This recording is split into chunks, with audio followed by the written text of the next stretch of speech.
pull off to the side of the road, I chuck my bike, and I curl into a ball and I start crying. We were dealing with such fatigue, I was falling asleep on the bike.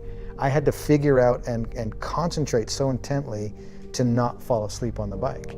And as you know, I ultimately did. On day 18, I lost the battle and I fell asleep on my bike and crashed. And I had to start focusing on all the reasons and whys I was out there. I immigrated from another country and I was gonna live the American dream. Well, if you follow US economics at all, in 2008, the mortgage sector got hit the hardest and we lost everything. We fought and fought and fought, and they just continued to take and take and take until they took it all. It's one of those moments where you can allow it to define you and continue to beat you down, or you can look at it as a blessing and a turning point. You know, my mother, I love her, and she always said to me, 10% of life is what happens to you, 90% of life is how you choose to react to it. And for me, it was the greatest thing that ever happened to me. Wow. To hit that rock bottom, because I would have never made the shift that we did. And by themselves, one reason was not enough for me to get back on my bike and do 20 more Ironmans. But as I started going through the list of everything that I was doing and why I was doing it, it's interesting because I would gather them all together and I'd focus on this big ball. A good example is my daughter. She wanted to do gymnastics. And about halfway through, she was like, "This is too hard." And I was like, I don't care. You got to see it through. And she did. And she advanced so quickly and started to see success. She loves it. She stayed in it. It's something she said she was going to do, and she needed to see that through.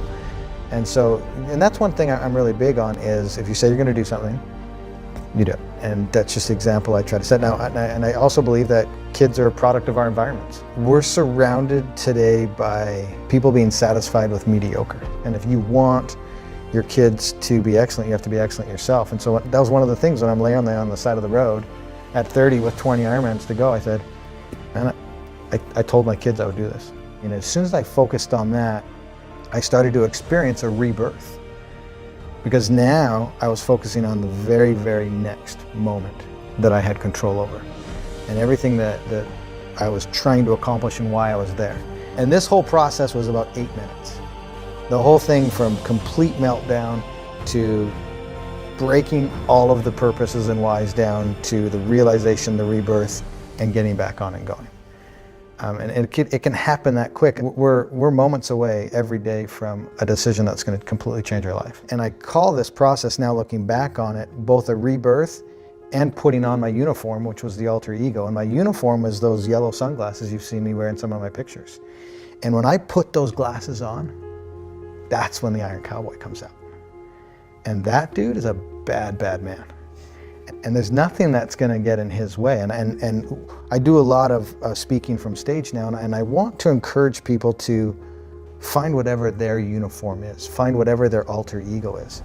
Because when you discover that and how to flip that switch, that's when nothing gets in your way. And that's where you shift your focus and you realize what your purpose is. And I knew if I had the courage to get back on my bike and finish that day and then do the 20 more, my life would be different. One of the biggest questions I get is, how do I become mentally tough? One of the biggest things I try to get people to do is back down off the inspiration and let's build a foundation. You almost have to take the huge goal and shelf it. Don't forget about it, but shelf it and now focus on everything that's small to get there. The moment you realize the next step isn't going to kill you, and that next step is the first step to evolving, changing, growing, and learning, and becoming literally the best version of yourself, that's the most beautiful thing. It's not going to kill you. And putting yourself in the game, you're giving yourself an opportunity to achieve something that everybody else said was impossible.